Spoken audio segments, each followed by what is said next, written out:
And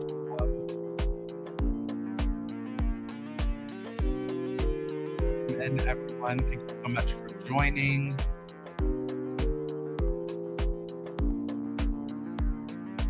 We're going to get started here in the next minute or so, but we're going to give folks a chance to have the opportunity to introduce yourselves in the chat and to join.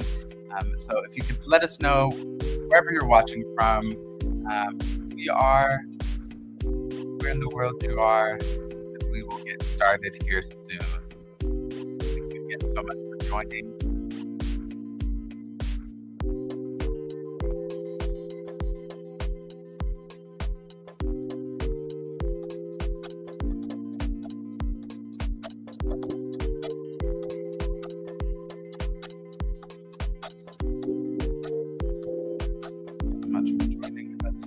We'll get started in the next minute.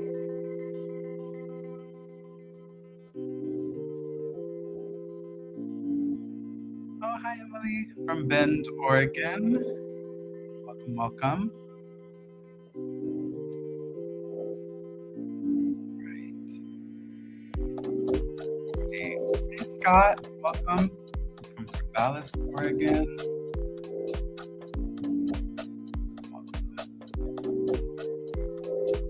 Maya, all the way from Toronto, Ontario.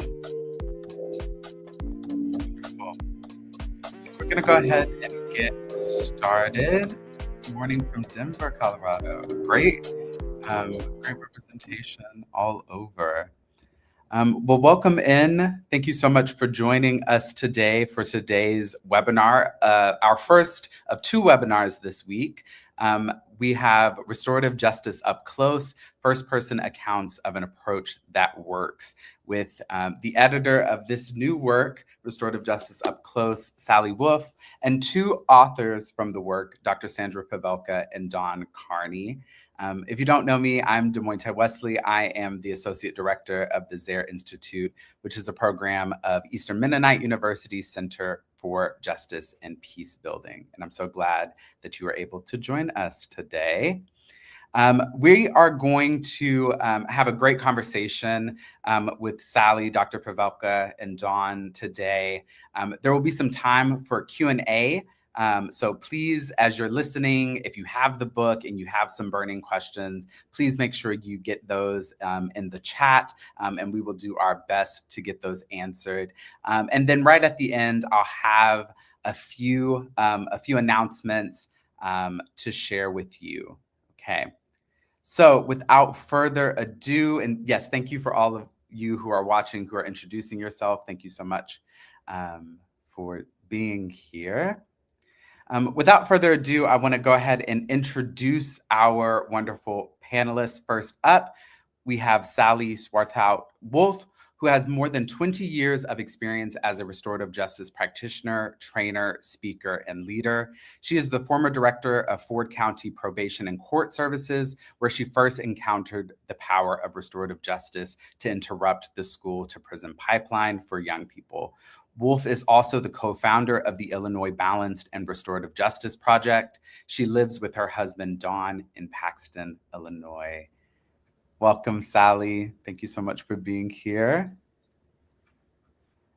Next up, we have Dr. Sandra Pavelka, who is professor and founding director of the Institute for Youth and Justice Studies at Florida Gulf Coast University. She previously served as project administrator for the Balanced and Restorative Justice Project, funded by the U.S. Department of Justice, and associate director of the Center for the Study of Youth Policy at the Shepherd Broad Law Center, Nova Southeastern University. She serves on the advisory committee for the U.S. Congressional Crime Survivors and Justice Caucus, Law and Policy Committee, former chair for the National Association of Community and Restorative Justice, and is a member of the European Forum on Restorative Justice Working Group on Law. She is a frequent speaker, and her book, Restorative Justice in Legal Systems, Education, and Community, Reflections on What Works, Where We Can Grow, and What's Next, co-edited with Ann Seymour, has received national recognition. She has a wealth of experience and knowledge, and we are so grateful for having her here. Welcome, Dr. Pavelka. Thank you. Thanks for having me. Of course. And last but certainly not least, we have Don Carney, who has worked in the fields of juvenile and social justice and at the forefront of disrupting the school to prison pipeline for over 50 years. He operated group homes and educational services for adjudicated youth and was the founding director of the Social Justice Center of Marin.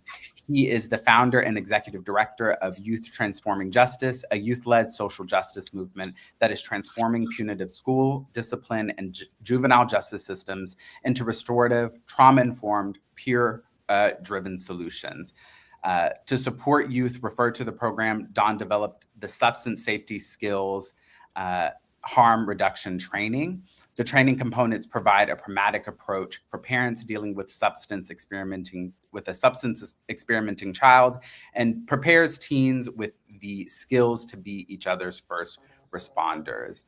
Don co-chairs Marin's Juvenile Justice and Delinquency Prevention Commission. He's a California Association of Youth Courts Trustees and a member of the California Office of Youth and Community Restoration Restorative Justice Advocacy Committee.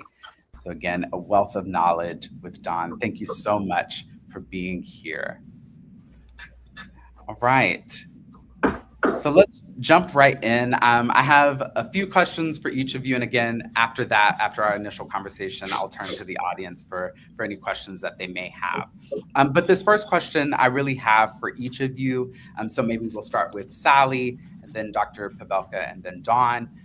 Just curious about your restorative justice journey. What drew you to restorative justice? Where did you first hear about it? And why were you so connected to restorative justice? And again, I'll start with you, Sally.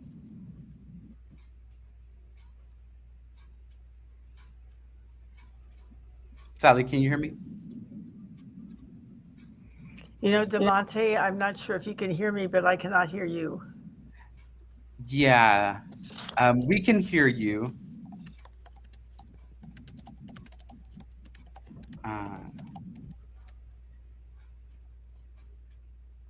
Maybe she'll check the private chat. While we're working out the technical difficulties with Sally, maybe you could get us started, Dr. Pavelka. Absolutely. Report. Thank you so much for having me today and us. So let's go back in time to the 1990s, probably a really good decade. And I was actually working with he's now passed, but Judge Frank Orlando. I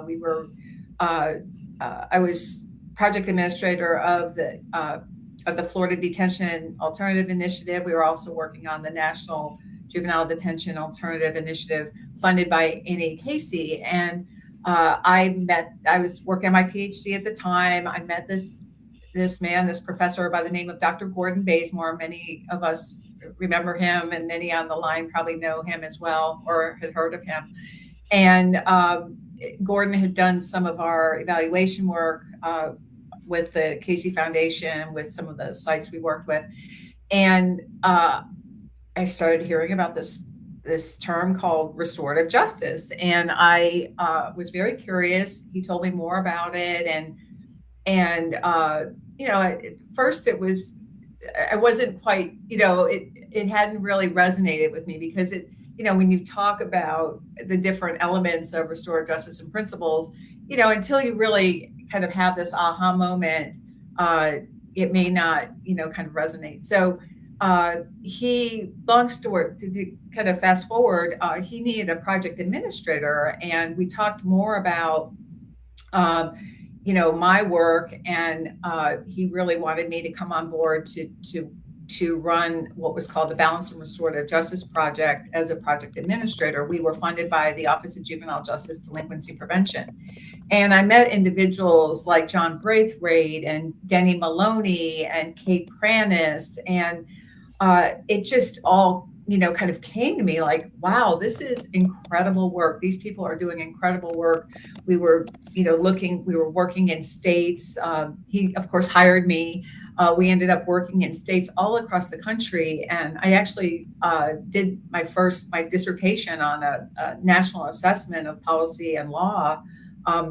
We knew we were working in the states and actually Illinois, and that's where I met Sally back in the 1990s, late 1990s. We knew we were doing this great work, but we needed to kind of assess it. And so it just was life altering. It was this aha moment that really changed my life. My life wouldn't have been the same without meeting Dr. Bazemore and the incredible contribution he had. And it's now become my life's work. So it was really kind of transformational process. Wonderful. Thank you so much for sharing that experience. And I think it's probably a pretty unique introduction to restorative justice. So thank you for sharing that background. Thank you. How about you, Dawn? What was your first introduction to RJ, and what really connected you? Well, mine's pretty organic. I ran group homes for wards of the court in the mid-70s to the mid-80s. And we were constantly repairing harm and repairing relationships because of the high trauma of the young people we were working with. And then I got a position providing services to schools in California that address the needs of kids who are on probation. And zero tolerance was filling those schools during that period of time. And Marin County is a fairly small county, about 260,000. So we were mixing middle school kids with high school kids in that criminogenic environment. And it just was not a good deal. Yeah. So I was on a juvenile justice commission at that time, and we started looking around for a way to divert the middle schoolers from the county school. And we found something called youth courts. So the district attorney and a public defender locally taught about 40 kids how to play law and order. And we had our first case. And from the kids' point of view, they thought it went well. I thought it was a disaster. I had a young person prosecute a traumatized kid on the stand, and the defense attorney, another young kid, felt like a failure. And I sat down with him and I said, listen, what we have right now is we're replicating what's wrong with the judicial system. It's a win-lose system. It doesn't heal. And I'll bet we can find a way to approach this as a win-win system. So pretty quickly, we found restorative practices. Shortly thereafter, we found trauma-informed care. And we changed up the youth court world in my neighborhood and left all the judicial language behind. We don't sentence kids. We co-develop a restorative plan with a young person. So we've changed that world a bit. My colleagues in the State Association of Youth Courts, some of them are still very attached to the legal framework. And I've been successful in weaning them away from that, taking a look at youth development science, taking a look at what we've learned in the past 30 or 40 years, best practices. So I'm happy to say that a lot of the youth courts in California are shifting to a restorative trauma-informed model. That's good. That's beautiful. Excellent. Yeah, thank you so much for sharing that perspective. And I may have some questions later about like what it takes to sort of shepherd people through that shift in mindset. But yeah, well, that's a really interesting notion. Sally, you're back with us. Turning it to you, what drew you to restorative justice? What was your introduction? Oh.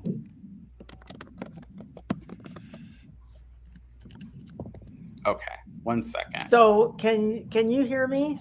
Yes. Oh, good. For some reason, I haven't been able to hear, but I could hear Dawn. And so anyway, it looked as if you stopped talking, so I will assume that it's my turn to say that um, probation was a second career for me. And I became the director of court services, probation and court services in our small rural community. And I had a lot to learn because I just didn't really know a lot about what the justice system was. So I studied a lot, and I went to conferences a lot so I could learn more about what I was supposed to be doing. And I went to a conference that was a National Criminal Justice Conference, and they were talking about barge. And so I was really interested in what barge was. And I discovered that it was really geared for young people, and it was holding people accountable for the harm that they had caused, and not the law or the school rule that they had broken. And it was important for them to make amends, and that also that they needed training. They needed to learn competencies instead of being punished for something they did wrong. They needed to, a lot of times, just learn what the right way of doing things was. And so I really was, I got hooked on it pretty fast. I was really interested in the idea of being, of having victims and having victims be a part of what we were doing. And so we did that, and we started doing it in our community. I went to training at the National Institute of Corrections first, and then to the Barge Project that was at Florida Atlantic University. And we also took some training from the what became later to be the International Institute of Restorative Practices. And we started doing it in our rural county. And so that's really how I got involved with it. We decided that there were other people. We thought there might be other people in Illinois who were starting to do it, but we reached out to them, and we held a summit in Illinois for what is restorative justice, and we brought all the folks in that we knew from around the country, Mark Carey and Kay Pranis and Dee Bell and anyway, can't think of all of them, but we brought them all in, and it was really very successful. And so that's how we really got started. Thank you so much for sharing that, Sally. Sally, you may still not be able to hear, but Dawn, if you could tell Sally to look in the private chat. So I really apologize that I cannot hear. Sally, can you hear me now? Yes, I can. Okay, look in the private chat. Mm-hmm. So the next question that I'm teeing up for Sally is yes, that's a big help. Thank you. The idea of the book came from when we eventually in Illinois, we had a statewide initiative on restorative justice, and that turned into a 501c3. And I left probation, and I was just doing trainings and program development and things like that. And when I was training, I remember one time, one of my first trainings, we had the chairs all set up in a circle, and Kay Pranis always said that I should have a box of Kleenex underneath my chair because I was going to need it. And a couple of guys came in and said, "Oh, good grief, are we going to have to cry? When do we sing Kumbaya?" And frequently, for trainings, people that didn't know about it, they'd always wonder if we were going to have to sing Kumbaya and what is this stuff anyway? And I always found that when I talked about what it was and what the statistics were and how much better it was, sometimes it went in one ear and out the other. And other times they sort of got it. And they got it because I was telling stories. And it seems like a story is so much better than a bunch of statistics. And so I started saying right away that, we need more stories. The challenge of more stories is that, especially for young people, they're protected, and you can't go around saying, "Oh, we had this great conference the other night, and this is what happened." And so you have to get a lot of permissions. But I did find it was important that whenever I could to get permission so that I could share those stories. And I started collecting them. And so I had collected them from friends, colleagues from around the country that I knew that had stories. And I'd kind of run up against a wall because I was running out of people that I knew. And I was so busy to put it all together. And then I retired in 2015. And so when I retired, I had time to do it then. I wasn't practicing anymore. So then I really was able to reach out and get more names of people who would have stories, and we were looking for stories that were really wide ranged, that included a lot of different situations, so that they weren't all shoplifting cases for 12-year-olds. And that's one of the reasons why I like Sandra's and Don's so much, because hers was from a school and his was a totally different, and such a serious offense. And the difference of what could have happened, with that story that Don tells could have been just horrible for everybody, the way that the justice system would have handled it, I think, yeah, so that's how I got involved, and how we were looking for stories. We also found some stories that really we couldn't use because it would tell a book. It takes a book to tell those stories. Mm-hmm.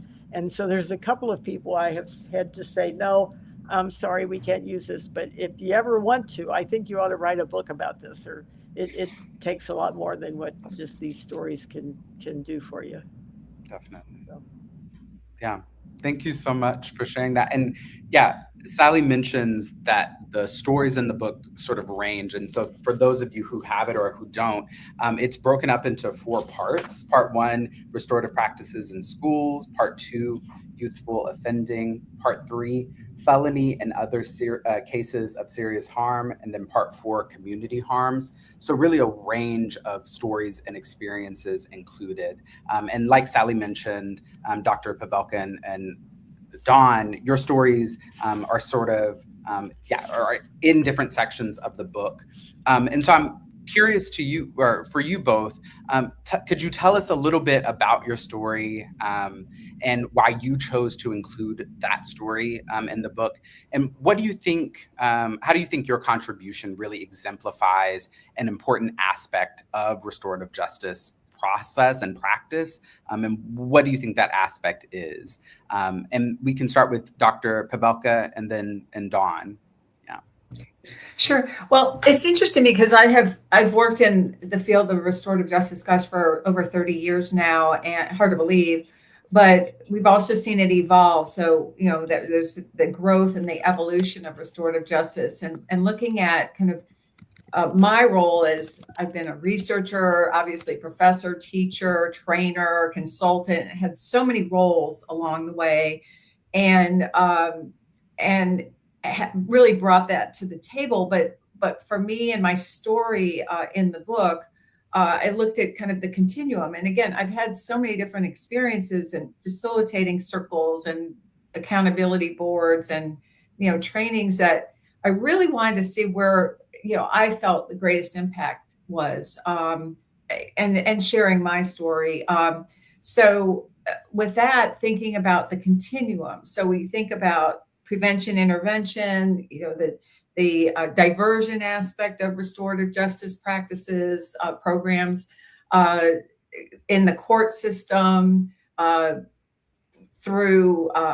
the court system itself, within the correctional and juvenile commitment programs, and then also in aftercare, and also in the community, because there are circles and different applications within the community that are not justice based. So me personally, I think that our greatest probably inspiration and impact that we can have is on the prevention intervention side, because if we get restorative justice at that early end, or at least restorative practices, and teach these, little kids to respect one another and listen to one another, and understand wrongdoing, and why someone hurt people, why they're hurting others, and try to get to that kind of base and that root of that issue. In the long run, we're going to help so many people, right, and so many lives.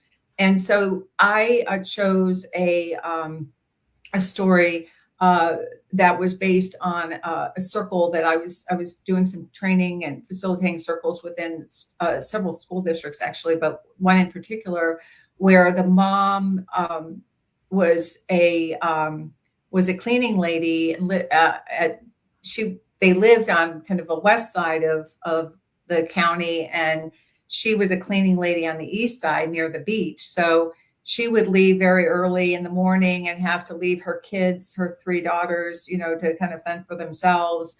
And the oldest, of course, became kind of the mother figure and had to really, take care of the others. And while in doing that, trying to, get them to school and get their kind of lives in order and watch them as a parental figure, her studies, really, I think they were affected, and they didn't have the clothes they needed. They didn't really have the necessities that were very important, of course, as young children. So when they actually, she also became very truant in going to school. She was either not going to school or she was excessive in terms of tardiness.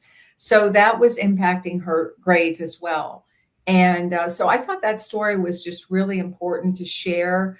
We brought her in into the circle and addressed a lot of those issues. We were able to get her a tutor, get her involved in some school activities, and, really help the family in that case. And it was just, to me, I think about that to this day, and how, she also needed glasses. We worked with the local Lions Club to get her glasses because she wasn't able to, her eyesight, she wasn't able to see the board at school. And so it was just so comprehensive. We were able to address those needs and those concerns comprehensively and really impact their lives. And it was, to me, it was something that really has impacted me then and impacted me now. Obviously, I wanted to share that story in Sally's book. Yeah, thank you so much, Dr. Pavelka.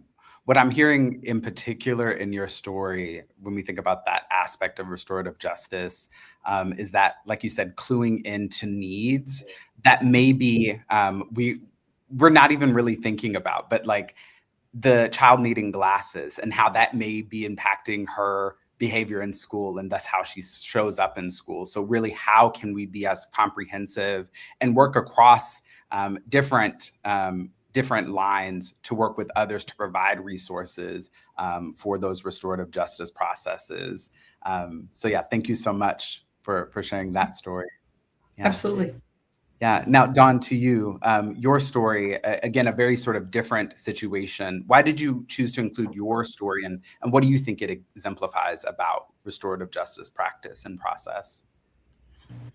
Well, I chose the most serious, difficult, and yet rewarding case of my entire career. It was a restorative circle based on a juvenile manslaughter charge. Because I'm involved statewide, I'm connected to quite a few judges throughout the state. And I had a judge give me a call and say, hey, listen, I need you to respond immediately. I've got the DA in my office. I'd like the dispositional hearing to be handled restoratively for this young man. And the DA really doesn't know what restorative justice is. So can you break it down to him in about 5 minutes? And that was a challenge with a traditional district attorney. Excuse me. But they did forward the case. And It was held in Sierra County in Northern California, very far from where I'm at. So I worked with both sides, preparing them for the restorative circle over the phone, drove up there, spent the night up there. And that was very interesting. It's a very small town. The only hotel is in a bar where everybody's wearing cowboy hats except the old hippie. And I felt a little anxious. But nonetheless, I let the bartender know in a loud voice that I was there at the request of the Superior Court to handle a case. Found that to be a little protective. The next day, we held the 2 pre-circles with both sides. I worked with the family of the young man who was charged with vehicular manslaughter. And then I worked with the family who had lost their father and husband. What had happened was it's horse country up there. And the young man charged with the crime and his mother were going to a horse show, and they were taking a 4-horse trailer. They hit a piece of black ice. The trailer got unhitched from the car. They were able to control the car, but not the trailer. The trailer became airborne enough just to meet a trucker's cab as it was turning the corner. 3 horses and the driver perished in a horrible accident. So this was a 9-hour restorative circle. Prior to the pre-circle with the victim's family, the wife excused herself and ran out the exit door and vomited profusely. And she was fairly embarrassed. And I said, there's no reason to be embarrassed. I have no idea what kind of pain you're in. And we're going to cope with whatever's happening today to try and come to a resolution so everyone feels heard about what they've experienced, what they've lost, and how to repair the harm as much as possible. So it was really interesting. Couple of things that I learned is that the adversarial process in our traditional jurisprudence really impedes people taking accountability. The first thing a defense attorney tells you, regardless of your culpability and whatever, to plead innocent. That's a structural framework. And that immediately works against somebody being willing to be accountable. And the other thing I learned in this specific case is the court process. Certain questions can be asked or not asked. Certain evidence can be entered or not entered. Police reports can be inaccurate. And all of those complexities keep the full story from being told. And quite often, people want to have questions answered or contradictions cleared up. So I'll give you an example. The sister-in-law of the wife who lost her husband, her husband was a highway patrolman. And from reading the police report, he felt that another charge should be offered about leaving the scene of the crime, because that's the way the police report was written up. Lo and behold, what had happened is as soon as the accident occurred and the young man and the mother got out of the car, the mother ran up the road around the bend to warn traffic that slow down because there was an accident. The young man went to check on the driver and the horses. The scene was so horrific that he began to hyperventilate. It was very cold outside. There was a house adjacent to where the accident happened. the woman from the house invited the boy into the house, had him breathe into a bag so he didn't pass out. And it was interesting that when that information was offered up, no one challenged it. It just allowed people to connect the dots. So that person-to-person conversation, as opposed to the framework of the traditional jurisprudence framework, is a world of difference in adding humanity to the experience, adding information to the experience. Luckily, at the end of this proceeding, they came up with a restorative plan that was profound and led to forgiveness and hugs. Yeah. Thank you so much for that powerful story, Dawn, sharing that. And yeah, just again, to reiterate sort of what you were pulling out, the ability of a restorative justice process to offer like more information, more contours that aren't often available in a traditional adversarial process. And to get questions that really only the people who are directly involved can answered. Yeah, I think that is a true power of RJ. Sally, I hope you can hear me now. Yay! Hey, wonderful. Thinking about Dawn and Dr. Pavelka's stories and just the sort of range of stories that are included in the book. As editor, how do you sort of imagine people using the book? Who is the book for? Is it, mostly for personal edification? Is it for teaching? Yeah, how do you imagine people using the book? Well, when I first started thinking about it, I thought that it would be a wonderful source to include when a person is doing a training, that you would have these stories that you could share and help people to understand that here's a situation that we used it, here's another situation, and have a variety of ways that people could really understand how restorative justice works, rather than a lot of times people think of it, I think, as just, simple cases.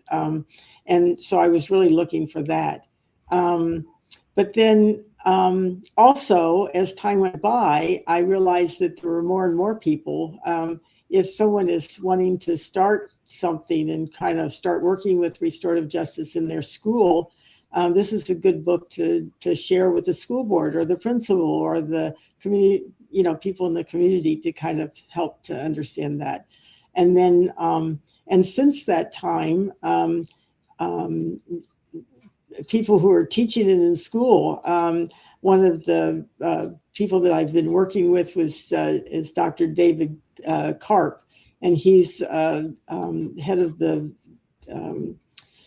let me think. Center for Restorative Justice at the University of San Diego. San Diego, yes, it's San Diego. And he said, this is going to be a reading for my students. This is an additional reading that I think it's important for my students to see. And more and more people have told me that they're using it since it's been printed for those kind of reasons. So funny story, when I first was thinking about it and I was looking for a publisher, and I was reading about how do you get a publisher to be interested in your book, all the advice said, don't ever say it's for everybody. You should say this is the particular people that they're for. But I keep learning now that it's really for everybody. People that are just, anybody who's dissatisfied with the current system we have, and they're trying to figure it all out, it's for them too. Yeah, thank you for that. And yeah, I certainly, having read the book, I certainly see how it could have a range of different interests. People from a range of different interests could really be really interested in the book. But if I could, do you mind if I interject real quickly? Yeah. So if we think about it, we've all been affected by crime or wrongdoing at one point in our lives. I mean, either directly or indirectly, through a family member, through a friend, et cetera. So, these stories are, I think, very, they really apply to all of that, right? So we can really see some of these stories in that are written in Sally's book, and really apply them, right? The only problem with stories, I remember even to this day, lawmakers and policymakers want to see the hardcore data and they want to see the outcomes, and in the stories we don't always see that, but the true impact is in those stories. So the true impact of restorative justice is not necessarily in the data. The data is there. We're getting the data, it's proving itself, but these stories, I think, are really the very essence of restorative justice. Yes, and I was thinking about that too when Don was talking. Now, I missed a lot of what other people were saying because I couldn't hear people well. But one of the things I think is so important in Don's story is that if the driver had been punished for whatever that punishment would have been, and it could have been very severe, a lot of good things would not have happened. And Don, have you been able to talk about what the outcome was, how the mother and how they spoke to other people? To outline the restorative plan, the deceased truck driver was somebody who went into juvenile halls and helped young people in juvenile halls learn how to write resumes and apply for jobs. He was an immigrant, and somebody had done that for him, and so he was passing that on as an adult. So one of the agreements is the father of the young man who drove the car had agreed that he would take on that task, visit juvenile halls 6 times a year for 5 years. The mother had agreed to take on the task of going to horse shows 6 times a year for 5 years and tell the story about the law for a 4-horse trailer is a Class B license. For a 2-horse trailer, it's a Class A license, which is the normal license people have. And that's a bit of a nuance, and that's what got this young man in the pickle he was in, is he didn't have the Class B, the mother did.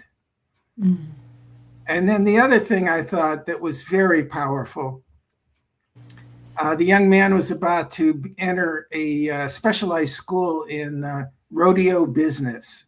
Like I said, Northern California is horse country. And he waived that because he was in the middle of this case. And he actually tried to take his life twice. And the widower really reached out to him and said, listen, you don't get to do that. What I want you to do is go to college and thrive. That's what would be restorative for me. So that was part of the agreement, that healing.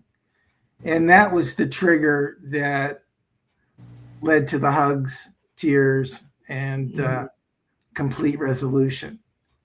And I was blessed to be in that environment, to see the level of humanity that we're capable of if we're given the opportunity to have systems that support that humanity. And I think we can all agree that that would never have happened in a courtroom. You know? No, absolutely not. Yeah. Right. Yeah. Yes. Thank you again for sharing that incredible perspective. I'm hearing like this book again can appeal to so many different people, but I think it really does shine as an advocacy tool and as a tool for training people who are really wanting to learn more about this work and how to get involved in this work. So thank you again for this contribution to our field. The sort of next question I want to ask, and then I'll be turning it to the audience. So audience, please be ready with your question. Again, is for our authors.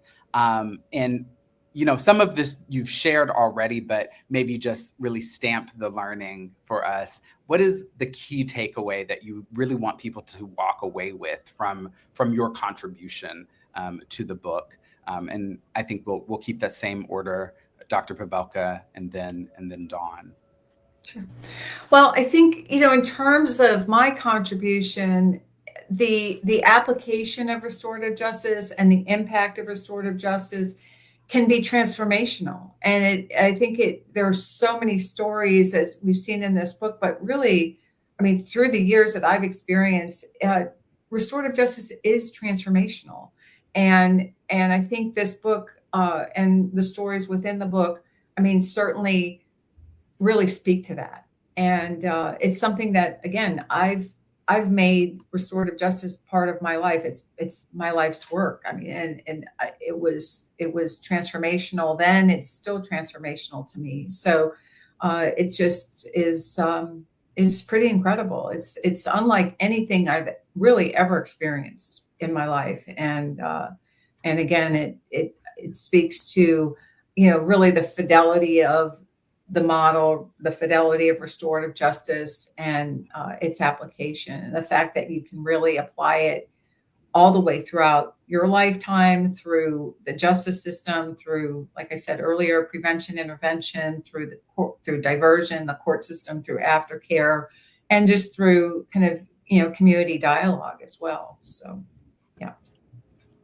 Yeah, I certainly think there are plenty of people on the call who would agree with you about the transformational power of this work.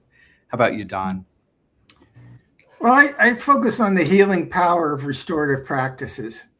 Our flagship program is meant to keep young people out of the juvenile justice system. And what I've learned in my career is that trauma drives dysfunction. And we've added schools to our program to divert suspensions. And then about 5 years ago, I convinced a couple of superintendents to let us address young people with high trauma in elementary and middle school, with the idea that the more we healed that trauma, the less likely they would end up in the school to prison pipeline. So disrupting intergenerational trauma, I think restorative practices has a strong capacity to do that. One of the cruelest things I've seen is in elementary school, kids with high trauma exhibit behaviors that the adults recognize, but don't do anything much about. That same young person goes to middle school, they're quickly rebranded defiant, disruptive, non-compliant, and delinquent. And that's when identity formation is happening. And if the adults around you are labeling you that way, you internalize that label. So I end up with a lot of kids who didn't need to be in the system if they would have gotten the attention for their trauma early in life. Yeah. Yeah. Thank you.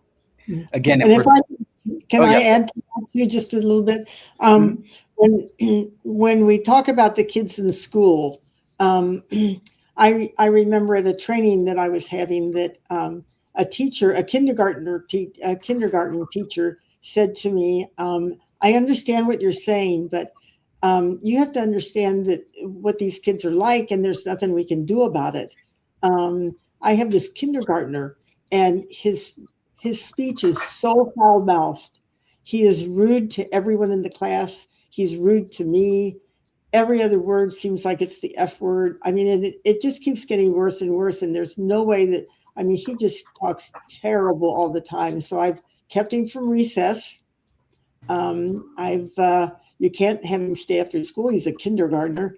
I've had him sit in the corner. I've done everything that I'm allowed to do. And then I started just sending him to the principal's office.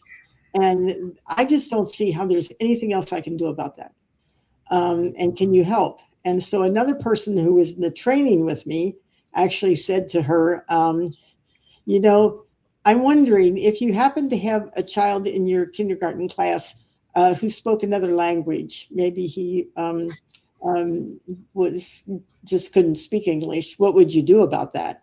And she said, well, I'd have to get an interpreter. I'd have to work with him so he could understand English. And the other teacher said, well, he is speaking in his first language. And that's one of the things we have to understand, is that this is his first language. And somehow we need to help children understand that that might be the way things are at home, but when you're out in the public and you're in the school, this is how things are. And use that same thing that we always talk about with restorative justice is, when you were thinking about going to school, how did you hope everybody treated you? And we use that a lot. And I don't know if either of them have already mentioned that or not, but, to have the kids in the classroom talk about how they hoped everybody treated them when they were here, and then start talking about, well, do you always do that? And what can we do to help have that happen? And instead of punishing somebody for poor behavior, we build their competencies, and we help them to understand that this is how we do things in our classroom, and how much better it is when people talk this way rather than that way. Yeah, I think that's such a powerful example, that notion of speaking in one's first language, how we can sort of meet each other where we are, and understand that's the work of living together, of being in community, of knowing that we come from different walks of life, we speak different languages, we comport ourselves differently, whatever the case may be. And sometimes there are behaviors that have to shift in order for us to live well together. But that's on both sides, right? It is not just one person needing to change. It is also, how do we grow in our capacity to be more accepting of other ways of being, knowing, thinking. So I think that's a really powerful example in this life of this kindergartner that you just shared. Yeah. And something I was thinking about as you were sharing, Dawn, I think actually really dovetails well with the question that we have in the chat. It says, as you use the word transformational, is there any consideration of moving to calling restorative justice transformational justice? Because a part of what transformational justice recognizes is that there are structural inequities. Restoration can keep the system in place. Transformation can allow accountability with looking at broader change that will create a wider ripple effect of supporting human rights. And that made me think about what you were saying in terms of addressing intergenerational trauma, a lot of which is rooted in structural harm. And so there is a field of thought and practice called transformative justice, and there's restorative justice. And I like to think about these two things as being different, but working well together. Yeah, so I have some thoughts there, but curious if others have anything they'd like to add to that question. Well, I think restorative justice is a tool for the transitional justice framework. And our program is called Youth Transforming Justice. So we're right out there with a mission to change the justice system. We know it's broken. We know we can do better. And we just have to model that for the authorities so they can see the outcomes and choose the positive outcome rather than the negative outcome. Yeah, I totally agree. I think, restorative justice is absolutely part or used as a tool for transformational justice. And, it's kind of that path to get to transformation, right? So, but I think, one thing that you wouldn't think that justice itself would be political, but it is.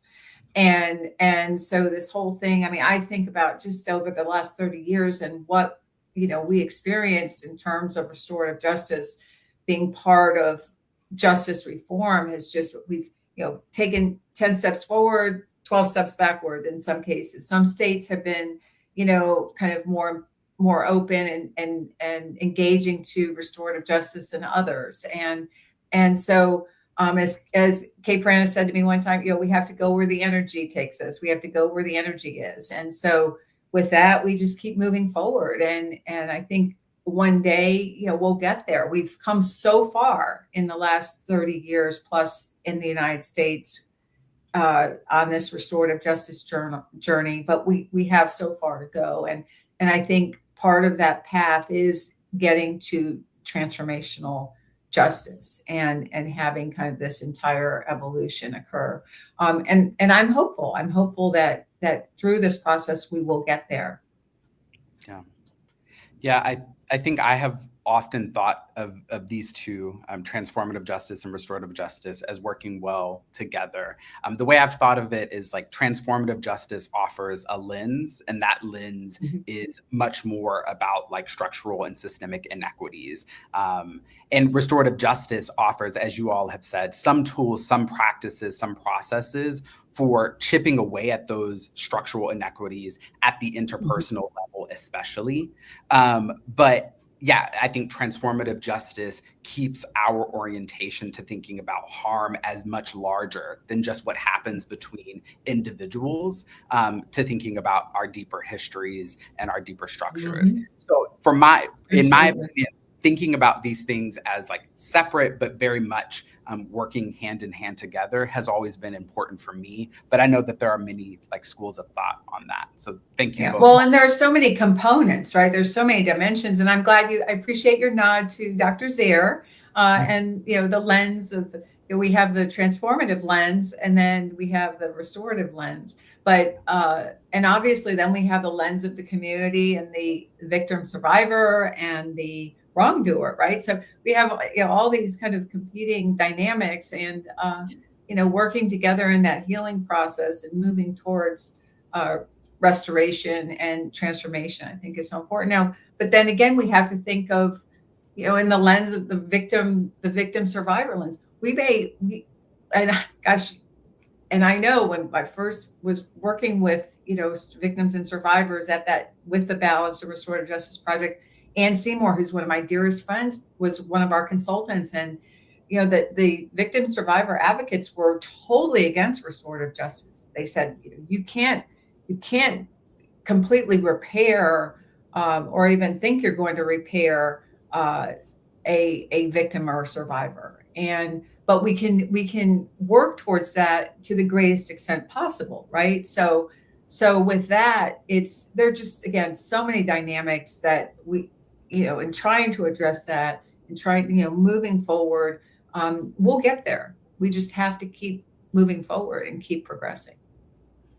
Yeah, absolutely. And again, I think transformative justice keeps us oriented to know that like that work of repair does go beyond just meeting one person's material needs that result as an instance of harm. It's much broader than just those instances. Thank you. Absolutely. As we're waiting for more questions to fill the chat, I did want to come back to that earlier question that I had, sort of inspired by something you were saying, Dawn, but you as well, Dr. Pavelka, of like, in your experience, what has it taken to sort of shepherd people through a shift in mindset to be more, at least open to the understanding or the idea of restorative justice in your context. And so maybe we can start with you, Dawn, but then Dr. Pavelka and Sally, if you have some experience there too. Okay. If people are familiar with the youth court world, for a long time, it was a easy program to start, very low overhead, a lot of volunteers, but who it focused on was young people learning to play law and order. So one of the things I did is really shifted to focus on the client, the young person who was the object of the youth court's attention. And one thing is to work with people and learn to work with people who you have disagreements with. If we're only working with people we agree with, we don't grow. So when I first started this project, I was told that what we were doing in Marin was a Marin thing and not replicable throughout the state. One of the first things we changed was some of the nomenclature. Well, we stopped using the term sentencing a young person, and we adopted the term restorative plan. And then all of a sudden, all of the youth courts thought, God, that does sound a lot better than a sentence. So that's the first thing they adopted on their own from our menu, was hijacking our term, which I was glad to share. We were no longer sentencing young people. We were engaging in a restorative plan. Now, it took them a while to include the young person who's the object of the youth court proceeding to be involved in creating the restorative plan. That was another thing we see as a trauma-informed approach. So over the years, we've been introducing incrementally restorative practices and trauma-informed practices into the youth court framework. And we've been able to do that pretty successfully. And we're working with courts who pick up some of it. Some of them are skeptical about it, but they haven't thrown me out of the house. In fact, I'm leading this year's summit, and the young people, we have a youth advisory board who is gung-ho on the restorative trauma-informed framework. And my local program really invests in youth agency, and we're hoping to leverage that investment in youth agency on a statewide level in the California Association of Youth Courts summit this June. Yeah, thank you for sharing that. That point that you make about just shifting language, how much our thinking is even controlled and confined to the language that we use, and just by even making that relatively small shift in using different language can help us to think a little bit bigger. Dr. Pavelka, Sally, any ideas? Yeah, I just wanted to add, it's interesting, Don, because gosh, when I was still at Barge, we did a focus group on applying restorative justice principles and practices to the youth court model. And that publication from that focus group is probably out on the web still. I know I looked it up about a year ago. I used it as a reference for a publication, but yeah, I mean, the application of kind of the traditional youth court, the application of restorative justice into the youth court model can really do wonders just by tweaking certain words, or tweaking, not lashing out at the wrongdoer or the defendant, if you would, and just changing some of that language and changing the approach, I think, is so important. And so with that said, I think that's so important, I think, in how we approach things, and how the book that Sally has edited and included us in is so important, because I think that's really the basis of all this, right? It's the basis of where we are in restorative justice and where we're going, and really just trying to affect and impact reform efforts at so many different levels. I mean, in the schools and in the justice system, and in the correctional and juvenile systems, and really in the community. I mean, look at the application, how incredible now we see what's going on in the world. And if we're able to kind of invoke this change at a whole nother level, and maybe in a transformative, transformational level, we're on our way to peace. We really have to find something different than these punitive, very kind of war-torn approaches, because it's tearing us apart. It's tearing this world apart. It's tearing our communities apart. And we really, I think, ultimately need to, instill peace and justice and a better way. Absolutely.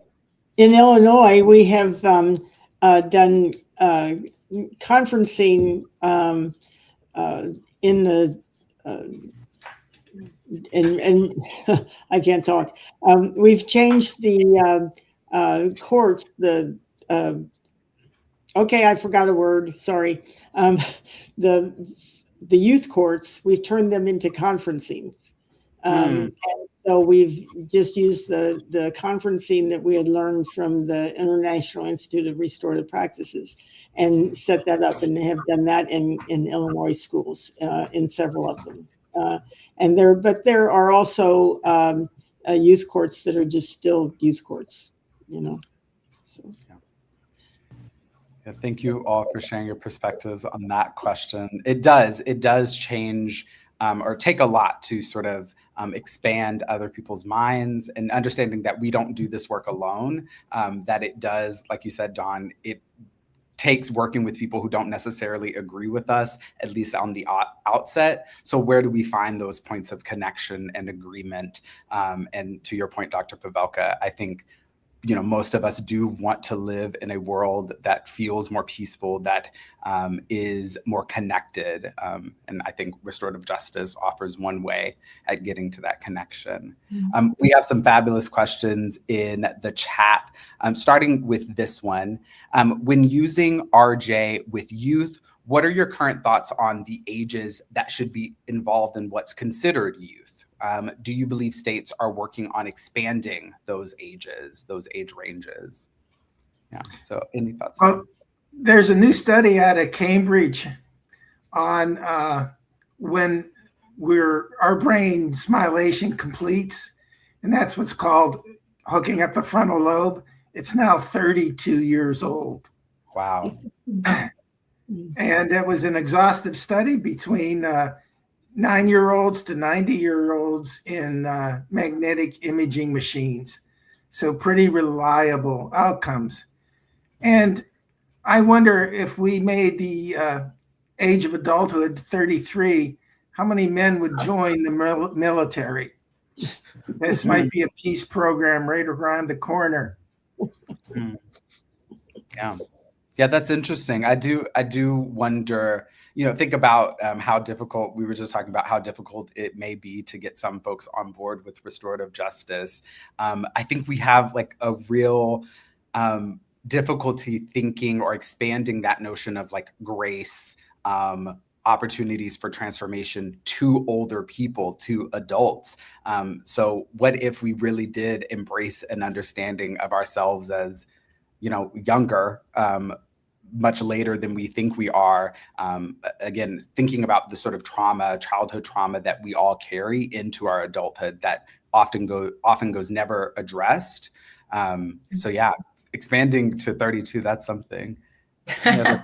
Well, but to the question, I think schools have been using, especially like preschools, kindergarten, first grade, they've been using circles for years. And, but it's obviously a circle is a restorative practice. And so, we see those, I don't know that you can apply, and I alluded to this earlier, you can apply these restorative practices at really every part of the continuum, right? So in terms of prevention, intervention in the schools, in preschool, kindergarten, having these circles and having, these are teachable moments where these children are learning, to share, to have a talking piece, and you have to share your time, listen to one another, be respectful of one another. Those are very basic, right? Basic values that we're instilling on these kids. And, I can't emphasize that enough. That's so important. And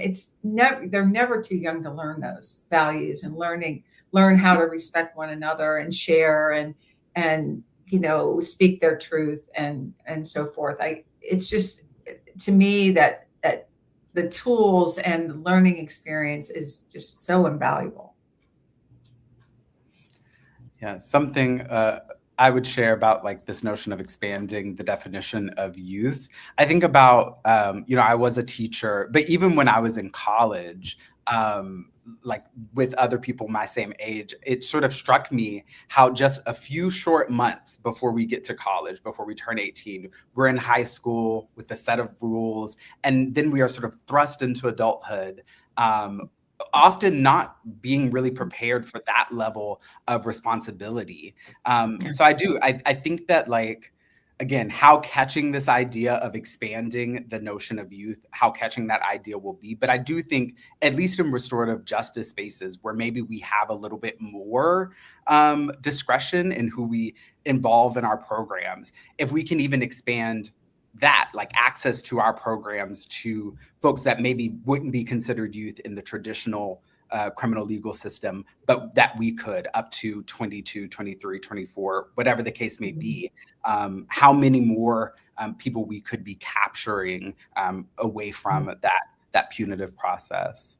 An interesting lens to look through is the history of adolescence. My great-grandfather worked in the mines at 10. He was considered an adult. Whose interest did that serve? The fact that you can be drafted into the military at 18, whose interest does that serve? Yeah. We have science that tells us when our brain is fully developed. We ignore that for someone else's advantage of redefining science. That is so true. So true.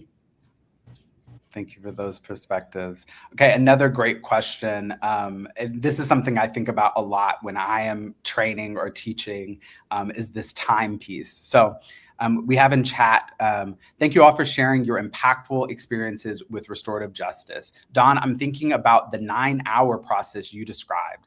Most often in my work, I'm training administrators, educators, school counselors, and all adults in school settings in restorative practices, broadly speaking, and particularly in restorative responses to conflict, harm, misbehavior, etc.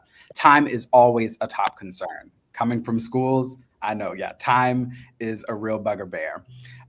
So the pressures to move towards a response within a predetermined time tends to result in a misperception that restorative practices don't work because they're not given the time they need, right?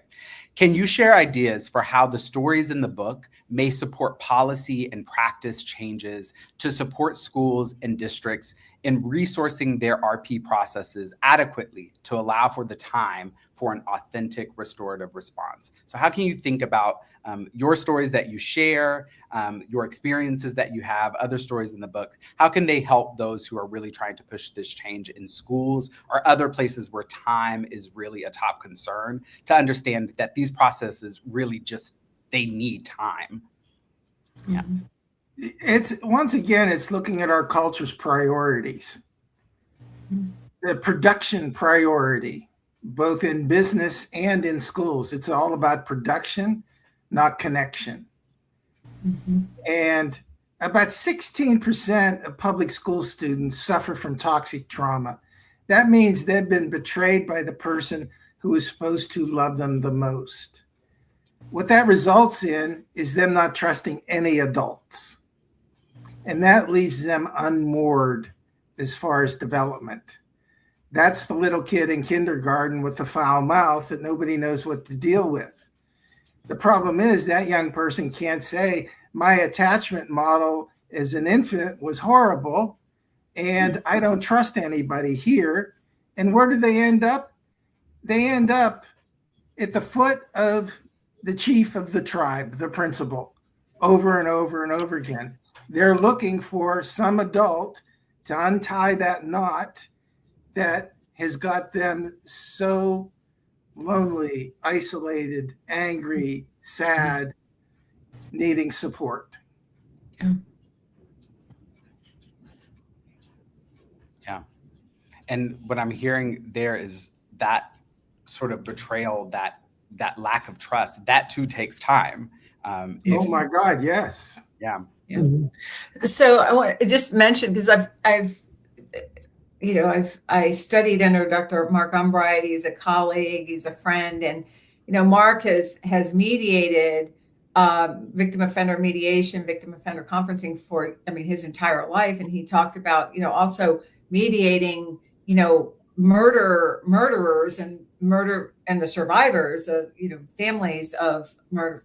This and Don's work, all of our work in restorative justice, it's not an easy fix. Obviously, we're really getting to these deeply rooted harms, but there are, I'm sure Don did a lot of prep leading into his conference. And so that took 9 hours, but I'm sure that took a heck of a lot more than 9 hours prep time on the other end, right? So in order to create lasting change, it takes time, and especially as we're dealing with these deeply rooted harms, and if we want this to work, it's going to take time. We can't take away from that, and we need to take probably as much time as we need. Obviously, it's can't be exhaustive, but really think about it with patience and with the ultimate goal of healing the harm and restoring the harm.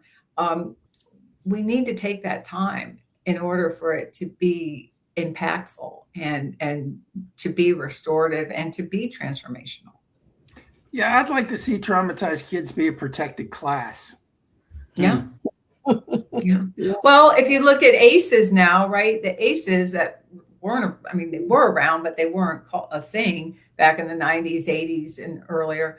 But I mean, just about everyone in this world has been associated with some type of trauma. Just like I said earlier, with in terms of being affected by crime, we probably have at least one or more indicator of trauma in our life, right?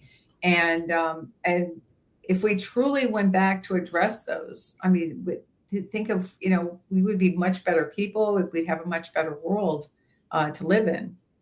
Yeah, kids with toxic trauma, they cannot be educated until they're healed. Mm-hmm.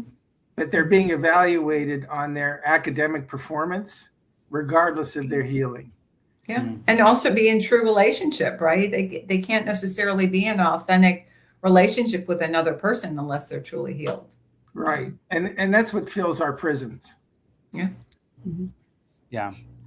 I think this question of time, when I was working in schools and training folks in schools as well, I said something often that maybe I shouldn't have said. People didn't really like to hear it, but that trying to do like restorative justice practices in schools is often like trying to shove a square peg into a round hole. And what we end up doing very often is shaving down the square peg of restorative practices to fit in the existing structure, instead of thinking about how do we change things about this structure, reprioritize this structure, reprioritize within the structure in order to prioritize what we actually think is important, which is the connection, the healing, the transformation that restorative justice can lead to when it is given enough time. So to that question, there's no easy answers, but I think really thinking about it as shifting culture, not just about like how do we pull in practices, but it's going to take shifting the culture to even change how we think about time and what is important. Yeah. Right. I'm sorry. No, go ahead, Sally. I was going to say that shifting culture is so important, because sometimes when we were first training, we were training in schools to use conferencing with kids that had misbehaved.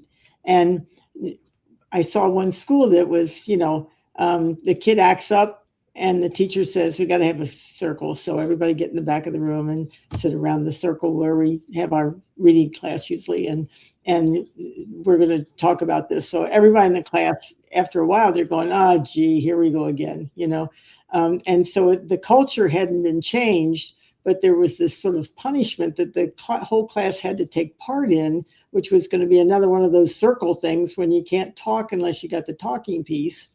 And how different that is from being able to actually change the culture, and to start out in the beginning of the school year, getting to know each other and to understanding how we want it to be in our classroom, and to understand that, I always like to ask kids, have you ever felt like you really wanted to say something to somebody and nobody was paying any attention to you? Well, it doesn't matter if these kids are kindergarten or if they're middle-aged, the hand goes up, everybody has at some time felt like that. And then to explain to them that we've got this idea that when you have the talking piece, everybody is listening to you. And they really get that, and it's something that kind of helps to change that culture of the classroom, to talk about how this is how we're going to be, because we're going to be like we want other people to treat us. We're going to treat them that way, you know. Yeah. Mm-hmm. So go ahead. I just, Oh no, I'm with you. I totally, and again, it's not something that you can just change, but I mean, to actually invoke true change and changing the culture, it takes time, and you can't put that, that square peg in that round hole, no matter what level, if it's in the schools, if it's in the justice system, if it's in the institution itself, even in the community, we have to apply it, and with fidelity, with the fidelity of the model, not just little, here, community service. Okay, well, we're doing community service, so it's restorative justice. Well, no, that's not true. It's a component of it, but it's not, it's more than that, right? We have to adhere to the principles, to involve the wrongdoer, involve the victim, the survivor, to involve the community and the stakeholders. And it's a very comprehensive approach. And that's what makes it so different than, traditional approaches. Yeah. I think we have time for one more question, and it's a big one, but I think it's an important one as RJ advocates. And so this person says, I ask as a bit of a cynic, what do you feel about when people's motivation, what do you feel about people's motivation when engagement can feel dishonest, right? And so she says, I think of a case where a group of white police officers killed an indigenous person and asked to go through the indigenous system of restorative justice rather than the criminal justice system. So this is often, I think, what comes up to those of us who advocate for restorative justice. Isn't restorative justice like just a softer approach? Like, why wouldn't someone choose to go through a restorative justice process if it gets them out of jail or if it gets them out of prison? Is there anything that you can share from your perspectives to sort of speak to that idea? Well, I think that the biggest hypocrisy is schools that throw the term restorative justice or trauma-informed care into their manuals and don't do anything close to making that a priority in any serious sense. I think the example given is really curious. I think those police officers may not trust the traditional legal system because they're very familiar with its shortcomings and thought they might be able to get more of a humane response from the indigenous community itself, regardless of the murder being an indigenous person. But the biggest hypocrisy I find is institutions. Like in California, you have what's called a WASC score. And if you've got restorative justice, you get 5 more points. And I've been pulled into schools to train right before their WASC evaluation so they can pick up the 5 points. Mm-hmm. We have to remember that our educational system is structured to create the disparities that we're all struggling with. Yeah. Mm-hmm. It's not broken, it's intentional. And a lot of places do not really appreciate at all the length of time and energy that training should be. I remember being asked one time they wanted 2 or 3 of us to go to one school and have on a Saturday restorative justice training for everybody in the school. So there were going to be 4 or 5 of us training, and we would have one day, and they wanted us to train in circles and also conferencing, and that just doesn't happen. That's just the introduction of telling you what it is.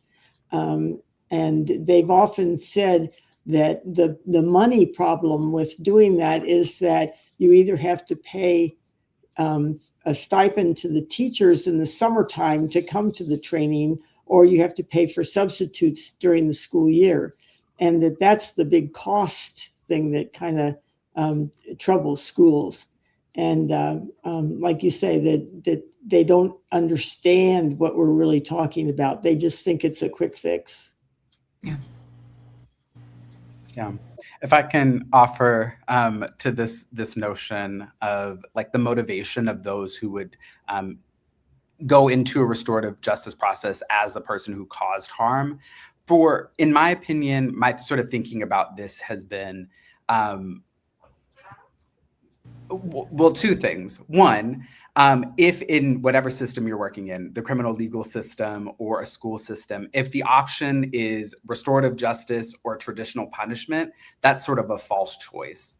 And so thinking about, as we're setting up restorative justice processes, how do we think about that? How do we think about like not offering a false choice of it's either restorative justice or traditional punishment? And so that could be a webinar unto itself.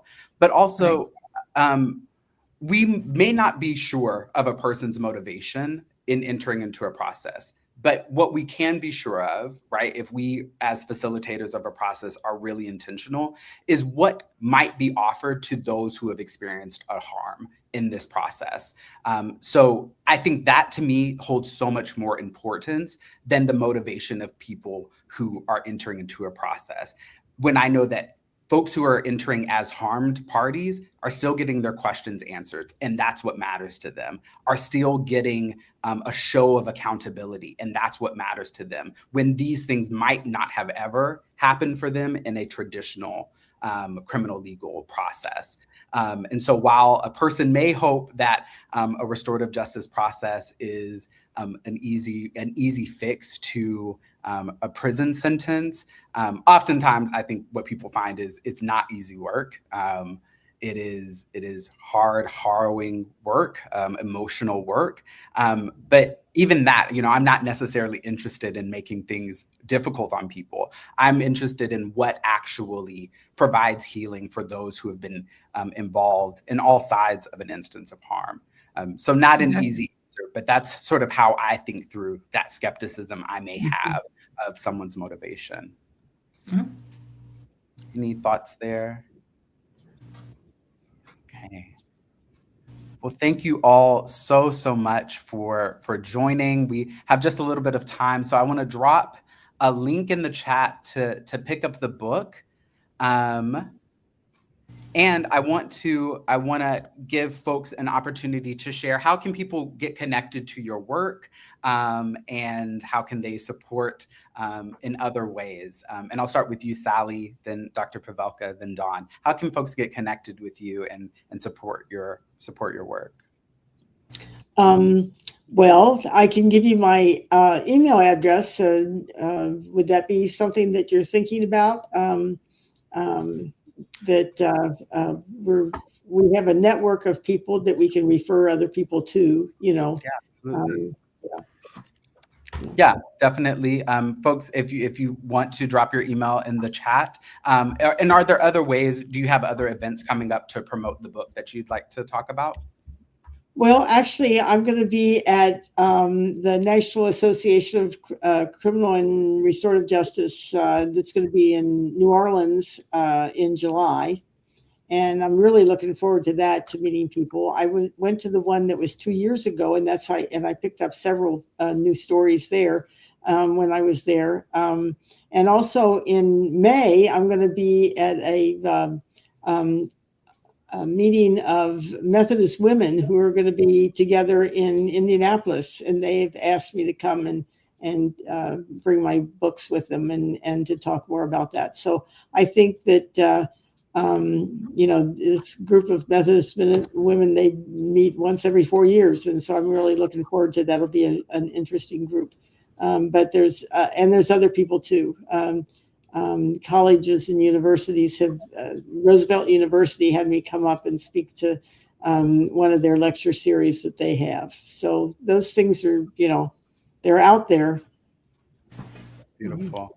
Thanks for having us. This was wonderful. Thank you so much. And thank you to Sally. Sally, thanks for your leadership, and you've been a great friend and colleague all these years.